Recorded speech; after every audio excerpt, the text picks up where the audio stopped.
గజం కేవలం 23,000 రూపాయలతో 165 గజాల భూమి కేవలం 38 లక్షలు మాత్రమే. హాయ్ నమస్తే, వెల్కమ్ టు సుమన్ టీవీ. మరికొద్ది రోజుల్లో అయితే ఎలక్షన్స్ అయితే దగ్గరకు వచ్చేసాయి. ప్రస్తుతం ఏపీలో అయితే సీఎం ఎవరు అవుతారనేది చాలా హాట్ టాపిక్ గా అయితే నడుస్తోంది. ప్రస్తుతం మనం అయితే పబ్లిక్ లో అయితే ఉన్నాము. సో వాళ్ళ ఒపీనియన్స్ తెలుసుకుందాం. నెక్స్ట్ సీఎం ఎవరు అవుతారనేది, వాళ్ళకి ఎవరైతే బాగుంటుంది, ఎవరు వస్తే డెవలప్మెంట్ జరుగుతుంది అనే విశేషాలు పబ్లిక్ అడిగి తెలుసుకుందాం. సార్ మీరు చెప్పండి సార్, ఇప్పుడు నెక్స్ట్ ఎలక్షన్ అయితే దగ్గరకు వచ్చింది. నెక్స్ట్ ఎవరు సీఎం అవుతారని అనుకుంటున్నారు? ఎవరైతే బాగుంటుందని మీకు అనిపిస్తుంది? ఇప్పుడు పరిపాలిస్తున్నట్టు వైఎస్ఆర్సీ పార్టీ కొంతవరకు మంచిగా చేస్తుంది. తిరిగి మళ్ళీ అదే పార్టీ రావాలనేసి కూడా కొంతవరకు కోరుకుంటున్నాము. మంచి కార్యక్రమాలు చేస్తున్నాడు. దాన్ని బట్టి ఇంకోసారి కూడా ఆ పార్టీ వస్తే కొంత అభివృద్ధి అయ్యే అవకాశం ఉందని మా అభిప్రాయం. పవన్ కళ్యాణ్ గారు ఇక్కడ పోటీ చేస్తారు తిరుపతిలో అని అంటున్నారు. ప్రచారం అయితే జరుగుతోంది. ఒకవేళ ఆయన చేస్తే గెలుస్తారంటారా? గెలిస్తే ఎటువంటి డెవలప్మెంట్ జరుగుతుంది? లేదమ్మా, గెలిచే అవకాశం ఉండదు. ఒకవేళ పొరపాటున గెలిచినా కానీ అభివృద్ధి అనేది ఉండదు. ఎందుకంటే అనుభవం ఉండాలమ్మా. అనుభవం ఉంటేనే అభివృద్ధి చేయడానికి అవకాశం ఉంటుంది. గెలిచిపోయినంత మాత్రాన్ని నేను అభివృద్ధి చేస్తానంటే చేయడానికి కూడా అనుభవం ఉండాలి కదా. అది లేదంటే చేయను కాదు కదా. ఓటర్లను ఆకట్టుకోవాలి. నేను ఏం చేస్తాను మీకు వస్తే అనేది చెప్పాలి. అది చెప్పడం లేదు క్లియర్గా. నేను వాళ్ళతో పొత్తు పెట్టుకుంటా, వీళ్ళతో పొత్తు పెట్టుకుంటా, ఇది చేస్తాను అంటాడే కానీ నేను వస్తే ఏం చేస్తాను ఫలాని ప్రజలకు అనేది ఉండాలి. అది ఉంటే కొంతవరకు ముందుకు కొనసాగచ్చు. ఇప్పుడు చంద్రబాబు గారు వచ్చి లాస్ట్ ఛాన్స్ అని అడుగుతున్నారు. ఒకవేళ ఆయనకు వచ్చే ఛాన్స్ ఏమన్నా ఉన్నాయా? నా లాస్ట్ ఛాన్స్ అని కూడా లాస్ట్ టైం కూడా అడిగాడు. లాస్ట్ టైం ఏం చేసింది ఏం లేదు. 10 సంవత్సరాలు కానీ 7 సంవత్సరాలు ఉన్నంత వరకు కూడా ఏం చేసింది ఏం లేదు. లాస్ట్ ఫైనల్లో నేను మళ్ళా వస్తే ఏదో చేస్తానని చెప్పి పసుపు కుంకుమ అని చెప్పి అది ఫైనల్గా చేశాడు. కానీ పసుపు కుంకుమ అనేది పని చేయలేదు అక్కడ. కాబట్టి ఈసారి కూడా అసలు ఎన్నో హామీలు ఇచ్చి గాలికి వదిలేనారమ్మా. తిరిగి మళ్ళీ నేను ఏదో చేస్తాను ఏదో పొడుస్తానంటే ప్రజలు నమ్మేదానికి ప్రజలు పిచ్చోళ్ళు కాదు. ఎందుకంటే గతంలో ఎన్నో హామీలు 100 హామీలు ఇచ్చారు.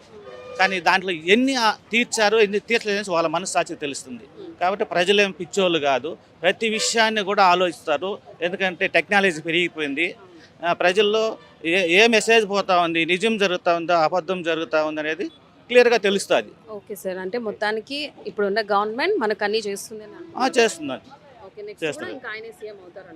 అవును. Hi sir. నమస్తే మేడం. ఇప్పుడైతే ఎలక్షన్స్ మరి కొన్ని రోజుల్లో అయితే వచ్చేస్తుంది. మీకు ఏపీలో సీఎం ఎవరైతే బాగుంటుంది అని అనుకుంటున్నారు? ఏపీలో ప్రస్తుతం ఒకసారి గత 2 నెలల నుంచి పక్క రాష్ట్రాల ముఖ్యమంత్రులు చూస్తున్నటువంటి గెలిచిన వాళ్ళు చూస్తూ ఉంటే ప్రజలను మొబ్బపెట్టే విధంగా అనేక రకాల హామీలతో ముంచెత్తేసి ప్రజల్ని మాయ మాటల్లో దొబ్బేసి ఈరోజు అనుకోని సంఘటనల ద్వారా ఒక్కరు ముఖ్యమంత్రి అయ్యే పరిస్థితి ఈరోజు కర్ణాటకలో కానీ తెలంగాణలో కానీ రాజస్థాన్ అదేవిధంగా ఇతర జరిగినటువంటి సాధారణ ఎన్నికలు జరిగిన వాతావరణం మనం చూసాం. మన ఏపీలో ఉన్న పరిస్థితులకు అనుగుణంగా గతంలో చంద్రబాబు నాయుడు గారి పరిపాలన చూసాం.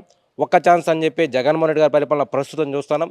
జగన్మోహన్ రెడ్డి గారి ప్రభుత్వం పరిపాలన చాలా వ్యతిరేకతతో వ్యవహరిస్తూ ఉన్నది. ఈరోజు ప్రజల్ని ఇతర వర్గాల్ని దాడులు చేసే విధంగా భయపెట్టేటువంటి విధంగా సామాన్య పౌరుడు ఈరోజు రోడ్డు మీదకి వచ్చి తిరగలేని పరిస్థితి ఈరోజు వైఎస్ఆర్ కాంగ్రెస్ పార్టీ పరిపాలన ఉంది. దీనంతా కూడా ఆలోచించి ప్రజలంతా కూడా ఒక నూతన ప్రభుత్వం, అంటే గతంలో అనేక ప్రభుత్వాలు చూసాం, కానీ ఒక కొత్త వ్యక్తికి కొత్త ప్రభుత్వానికి పథకాలు కాదు కావాల్సింది, ప్రధానంగా ఒక సాధారణ పౌరుడు సైతం బతకాలంటే విద్య, వైద్యం, ఉపాధి అనేది ముఖ్యం. ఇవన్నీ చూస్తుంటే కమ్యూనిస్టులు కానీ అధికారంలోకి వస్తే ఇవి సాధించగలరు. ఇవి ప్రజల్ని ఉచిత పథకాల ద్వారా కాకుండా వాళ్ళ కాళ్ళ మీద వాళ్ళు నిలబడే విధంగా ఈ కమ్యూనిస్టులు పరిపాలన చేయగలరని చెప్పి నాకున్నటువంటి అభిప్రాయం. ఇప్పుడు 4 yearsలో ఏం అభివృద్ధి జరిగిందని మీరు అనుకుంటున్నారు? ఎందుకంటే నేను ఒక MSW PG MBA చదివినటువంటి పోస్ట్ గ్రాడ్యుయేట్ స్టూడెంట్ని. గత 4 సంవత్సరాల నుంచి జగన్మోహన్ రెడ్డి గారు కడప జిల్లాలో ఇడుపులపాయల పాదయాత్ర ప్రారంభించి శ్రీకాకుళం వరకు దాదాపుగా 1 సంవత్సరం రోజుల పాటు పాదయాత్ర నిర్వహించారు. ఈ పాదయాత్రలో అనేక రకాలుగా వాగ్దానాలు చేశారు. ఒకవైపు విద్యార్థులకు వాగ్దానం ఇచ్చాడు, మరోవైపు నిరుద్యోగులకు అంటే దాదాపుగా 2,30,000 పైచులకు ఉద్యోగాలు భర్తీ చేస్తామని చెప్పాడు. LKG నుండి PG వరకు కూడా ఉచిత విద్యతో పేరుతో పాటు అదేవిధంగా అమ్మఒడి పథకం కానీ, గతంలో కేంద్ర ప్రభుత్వం రాష్ట్ర ప్రభుత్వం ఉమ్మడిగా స్కాలర్షిప్లు రీఎంబర్స్మెంట్ ఇచ్చేటివి. కానీ ఈ జగన్మోహన్ రెడ్డి గారు విద్యార్థులకు ఏం తెలియదనా లేకపోతే వాళ్ళ తల్లిదండ్రుల అమాయకులని చెప్పో పేర్లను మార్చేసి ఈరోజు వసతి దీవెన విద్యా దీవెన పేర్లు పెడుతున్నారు. గత 4 సంవత్సరాల నుంచి కూడా ఈ రాష్ట్రంలో దాదాపుగా 4,767 కోట్ల రూపాయల వరకు ఈరోజు స్కాలర్షిప్లు పెండింగ్లో ఉండిపోయినాయి. ఈరోజు ఎస్సీ ఎస్టీ బీసీ మైనారిటీ విద్యార్థుల పక్కన ఉన్న జగన్మోహన్ రెడ్డి గారు 4.5 సంవత్సరంలో ఎస్సీ ఎస్టీ బీసీ మైనారిటీ విద్యార్థులకి ఏ మాత్రం మేలు చేస్తాడని చెప్పి ఒకసారి ఆలోచించాలా. అయితే ఫైనల్ గా మీరు ఎవరు అవుతారు సీఎం అని చెప్తున్నారు? అంటే ప్రస్తుతం ఉన్నటువంటి నేపథ్యంలో చంద్రబాబు నాయుడు గారు గతంలో పనిచేసినటువంటి అనుభవం ఉమ్మడి రాష్ట్రంలో కానీ, చంద్రబాబు నాయుడు గారు అధికారంలోకి వచ్చి మరి కమ్యూనిస్టుల భావజాలంతో సిద్ధాంతంతో ఏదైతే పథకాలు సంక్షేమ పథకాలు కాకుండా అభివృద్ధి కార్యక్రమాలు ఏ విధంగా చేయాలో ఉమ్మడి మేనిఫెస్టో ద్వారా కమ్యూనిస్టులు అదేవిధంగా జనసేన టీడీపీ కలిసి పోటీ చేసే కాంగ్రెస్తో కలిసి ఒక ఇండియా కూటమిలో ఏదైతే నిర్ణయాలు తీసుకున్నామో ఆ నిర్ణయాల ప్రకారం చంద్రబాబు నాయుడు గారు నచ్చి ఈ ఇండియా కూటమిలో చేరి కమ్యూనిస్టులను కలుపుకొని ఈ ఆంధ్రప్రదేశ్లో పోటీ చేస్తే ఖచ్చితంగా 100% చంద్రబాబు నాయుడు గారు ముఖ్యమంత్రి అయ్యే అవకాశం యావత్ రాష్ట్రంలో చర్చించిన ఈ అంశం. సార్ మీరు చెప్పండి సార్, ఎవరు ఏపీలో సీఎం అవ్వచ్చు? గత రెండు ప్రభుత్వాలు కూడా చూస్తున్నాము. ఎప్పుడూ లేని విధంగా వైఎస్ఆర్సీపీ దుర్మార్గమైన పాలన చేపడుతుంది. నవరత్నాల పేరుతో జనాలు మభ్య పెట్టేశారు. అన్ని రేట్లు అన్నీ పెరిగిపోతున్నాయి. ఇంతకుముందు చూసాం, ఇలా పోయిన ఏడాది మదనపల్లిలో ప్రైవేట్ కళాశాలని అమ్మేపోయారు, ప్రైవేటీకరణ చేస్తున్నంటున్నారు. 10,000 అమ్మఒడి మాకు ఎందుకు ఇవ్వడము? ప్రభుత్వ కాలేజీలు బాగు చేయండి, పాఠశాలలు అన్నీ బాగు చేయండి. రైతు భరోసా అంటారు, దాంట్లోనూ మోసాలే. 100లో 10 మందికి కూడా రావట్లేదు. వాహనమిత్ర అన్నాడు, వాహనమిత్ర దేనికంటే 10,000 సంవత్సరానికి మాకు ఏమొస్తుంది? 10,000 ఇస్తున్నారు. బయటికి వెళ్తే రోడ్లు బాగలేదు, రోడ్లు బాగు చేసి ఉండొచ్చు. రోడ్లో ఒకసారి బండి ఎత్తుకొని బయట వెళ్తుంటే ఆయన ఇచ్చే 10,000 పక్కన పెడితే మా దగ్గర నుంచి 50,000 లక్ష రూపాయలు మేము సంవత్సరానికి ఖర్చు పెడుతున్నాం. టైర్లు పగిలిపోతున్నాయి, ఇవన్నీ బండ్లు పాడైపోతున్నాయి, బండ్లకు ఎక్కడ పోయినా స్పేర్ పార్ట్స్ పెరిగిపోతున్నాయి. మాకు నవరత్నాలు కాదు కావాల్సింది, ఉపాధులు కావాలి. లాస్ట్ 5 years పాలన చేస్తే కొద్దిగా గొప్పగా తిరుపతిలో చాలా కంపెనీస్ వచ్చాయి, నిరుద్యోగులకు ఉద్యోగ ఉపాధి కలిగింది. ఈ 4.5 సంవత్సరాల పరిపాలన చూస్తే ఒక్క దగ్గర ఒక కంపెనీ వచ్చింది లేదు. నిరుద్యోగులు మొత్తం రోడ్లో ఉన్నారు, బీసీ హాస్టల్లో ఉన్నారు. బయట గ్రూప్ 1 శిక్షణ తీసుకుంటూ విద్యార్థులు ఇబ్బంది పడుతున్నారు. పోనీ ఎవరు అయితే బాగుంటుంది అనుకుంటున్నారు? సీఎం అంటే ఇప్పుడైతే మేనిఫెస్టో ఇప్పుడు మళ్ళీ కొత్తగా ఒకటి వినిపిస్తుంది. తెలంగాణ లాగా ఇక్కడ కూడా మహిళలకు ఉచిత బస్సు ఇస్తామంటున్నారు. ఆటో వాళ్ళు ఏమైపోవాలి? ఇవన్నీ కూడా పరిశీలించాలి. ఇప్పుడు తెలంగాణలో జరుగుతున్న పరిణామాలు దృష్టిలో తీసుకొని మేనిఫెస్టోలు మారిస్తే అది ప్రజలకు నచ్చిన మేమంతా చంద్రబాబు నాయుడుకి సపోర్ట్ చేస్తాం, ఆయన మళ్ళీ సీఎంగా తీసుకొని వస్తాం. ఇప్పుడు పవన్ కళ్యాణ్ గారు ఒకవేళ తిరుపతిలో పోటీ చేస్తే గెలుస్తారంటారా? ఛాన్స్ ఉండదండి అస్సలు. Hi sir. హలో అండి. ఏపీలో సీఎం ఎవరు అవ్వచ్చు? ఇప్పుడైతే ఎలక్షన్స్ మరి కొద్ది రోజులు అయితే వచ్చేస్తుంది. మీకు తెలిసి ఎవరు అవ్వచ్చు, ఎవరైతే బాగుంటుంది? రాష్ట్రంలో ఈ ఫిబ్రవరిలో ఎలక్షన్ కోడ్ అనేది అనౌన్స్ చేయబోతున్నారు. ఎలక్షన్ కోడ్ రాకముందనే అన్ని రాజకీయ పార్టీలు తమ కసరత్తు అయితే మొదలుపెట్టింది. ప్రజలుగా మేము ఏం చెప్తున్నాం అంటే, ఏ రాజకీయ పార్టీ అయినా ఈరోజు అధికారంకి ఎవరు వచ్చినా, ఏ రాయి అయితే ఏం పళ్ళు ఉడకటిన సందర్శంగా చంద్రబాబు నాయుడు గారైనా, జగన్మోహన్ అయినా, బీజేపీ అయినా ఈరోజు ఏదైతే ఈ రాష్ట్రానికి ప్రత్యేక హోదా విభజన హామీలు ఇస్తానని చెప్పిన బీజేపీ, అలాగే అనేక యూనివర్సిటీ ఇస్తానని చెప్పిన బీజేపీ, ఇదే తిరుపతికి వేదికగా వచ్చి అనేక హామీల వర్షం కురిపించిన ఈ బీజేపీ గవర్నమెంట్కి ఈరోజు పార్లమెంట్లో వైసీపీ ఖచ్చితంగా సపోర్ట్ చేస్తుంది. ఏదైతే బీజేపీ ప్రవేశపెడుతున్న బిల్లులు ఉన్నాయో దానికంతా వైఎస్ఆర్సీపీ సపోర్ట్ చేస్తుంది. సో ఏదైతే ఇండియా కూటమి ఉందో, దేశవ్యాప్తంగా యాంటీ బీజేపీ అనే కూటమి వస్తుంది. ఆ యాంటీ బీజేపీ కూటమిలో ఎవరైతే ఇండియా కూటమిలో చేరతారో వాళ్ళకి ఖచ్చితంగా విద్యార్థులు కావచ్చు, యువత కావచ్చు, ఖచ్చితంగా సపోర్ట్ చేస్తారు. అది వైసీపీ అయినా సరే, టీడీపీ అయినా సరే, జనసేన సరే, ఎవరైతే ఇండియా కూటమిలో చేరతారో యాంటీ బీజేపీ ఉంటుందో అలాంటి కూటమికి ఖచ్చితంగా మేము సపోర్ట్ చేస్తాం విద్యార్థులుగా. ఓకే, ఇప్పుడు పవన్ కళ్యాణ్ గారు ఒకవేళ తిరుపతిలో పోటీ చేస్తే గెలుస్తారనుకుంటున్నారా? గెలిస్తే ఎటువంటి డెవలప్మెంట్? తిరుపతి అనేది చాలా సెంటిమెంట్. ఈరోజు తిరుపతిలో ఎవరైతే ఎమ్మెల్యే అభ్యర్థిగా గెలుస్తారో వాళ్ళ పార్టీ కూడా ఈరోజు రాష్ట్రంలో అధికారంలో వస్తుందని చెప్పేసి ఒక చాలా సెంటిమెంట్. ఊహాగానాల ప్రభుత్వంగా పవన్ కళ్యాణ్ గారు జనసేన తరపున తిరుపతిలో పోటీ చేస్తారని చెప్పేసి ఊహాగానాలు వస్తున్నాయి. సరే ఏది ఏమైనా ఒక పక్క ఆయన సామాజిక వర్గ ఓట్లు ఎక్కువ ఉన్నాయి. అలాగే పవన్ కళ్యాణ్ అంటే కొద్దిగా అభిమానించే వ్యక్తులు ఉన్నారు. అలాగే టీడీపీతో కలిసి వస్తే ఖచ్చితంగా పవన్ కళ్యాణ్ గెలిచే అవకాశం ఉంది. కానీ తిరుపతి ప్రజలకు కొద్దిగా భయాందోళన ఉంది. ఏంటంటే గతంలో చిరంజీవి గారు పోటీ చేసినప్పుడు సొంత ఊర్లో ఓడిపోయినా కూడా తిరుపతి ప్రజలు ఆదరించి చిరంజీవి గారిని గెలిపించారు. ఆ విధంగా మళ్ళీ ఎక్కడన్నా ఒకవేళ పవన్ కళ్యాణ్ గారిని గెలిపిస్తే మళ్ళీ వాళ్ళ అన్న జయంతి సందర్భంలో మళ్ళీ చేస్తారేమని కొంతమంది చిన్న స్థాయిలో ఒక బాధ, భయం అనేది తిరుపతి ప్రజల్లో ఉంది. సో ఏదైనా గట్టిగా నిలబడి పవన్ కళ్యాణ్ గారికి ప్రయత్నిస్తే ఖచ్చితంగా పవన్ కళ్యాణ్ గెలిచే అవకాశం ఉంది తిరుపతిలో. ఓకే, ఇప్పుడు ప్రెసెంట్ ఏపీలో పరిపాలన ఎలా ఉందని అనుకుంటున్నారు? సో జగన్మోహన్ రెడ్డి గారు అధికారంలోకి వచ్చి 4.5 సంవత్సరం గడుస్తుంది. ఆయన పాదయాత్ర సమయంలో అనేక హామీలు ఇచ్చాడు. ఈరోజు వేల రెంట్లు కట్టుకుంటూ ఈరోజు కోచింగ్ సెంటర్లో ఫీజులు కట్టుకుంటూ ఒక పూట తిని ఒక పూట తినకుండా ఈరోజు ఉద్యోగాలు వస్తాయి, మా అందరికీ గ్రూప్స్ కావచ్చు, డిఎస్సి కావచ్చు వస్తాయని చెప్పేసి అనేక మంది విద్యార్థులు యువకులు ఈరోజు ఉంటే ఇంతవరకు ఒక డిఎస్సి వదలలేదు. అలాగే నేను వస్తేనే జాబ్ క్యాలెండర్ రిలీజ్ చేస్తాను, 1,35,000 ఉద్యోగాలు ఖాళీగా ఉన్నాయి, నేను రిలీజ్ చేస్తానని చెప్పిన జగన్మోహన్ రెడ్డి ఈరోజు కేవలం జాబ్ క్యాలెండర్ పేరుతో 10,000 పోస్టులు మాత్రం రిలీజ్ చేశారు. ప్రజలు ఖచ్చితంగా ఈ ప్రభుత్వానికి వ్యతిరేకంగా పనిచేస్తారు. ఎక్కువ నెగిటివ్ ఉంది ప్రభుత్వానికి వ్యతిరేకంగా. ఖచ్చితంగా ప్రభుత్వం మారుతుందని నేనైతే అనుకుంటాను. అయితే అభివృద్ధి ఏం జరగలేదని అంటారు? ఈ 4 yearsలో అభివృద్ధి అనేది శూన్యం అండి. ఏదో పథకాలు ఇస్తున్నారు తప్ప ఆ పథకాలు అనేక నిర్బంధాలు పెడతారు. ఈరోజు కేవలం ఒక స్కూల్ పిల్లలు రండి అమ్మఒడి అన్నాడు, ఎంతమంది కంటే అంతమందికి అమ్మఒడి అన్నాడు. ఆ అమ్మఒడి అందరికి ఇస్తా అంటే ఇవ్వలేదు, ఒకరికే అన్నారు. ఒకరికే అన్న తర్వాత మళ్ళీ ఏం చేశాడు, అనేక నిర్బంధాలు పెట్టారు. 300 యూనిట్ల కన్నా కరెంటు బిల్లు దాటితే ఈరోజు అమ్మఒడి క్యాన్సిల్ అన్నారు. ఈరోజు కనీసం ఆశ, అంగన్వాడీ, మిడ్ డే మీల్స్ వాళ్ళకి పనిచేసేది 6,000కో 8,000కో 9,000 జీతం పనిచేస్తుంది.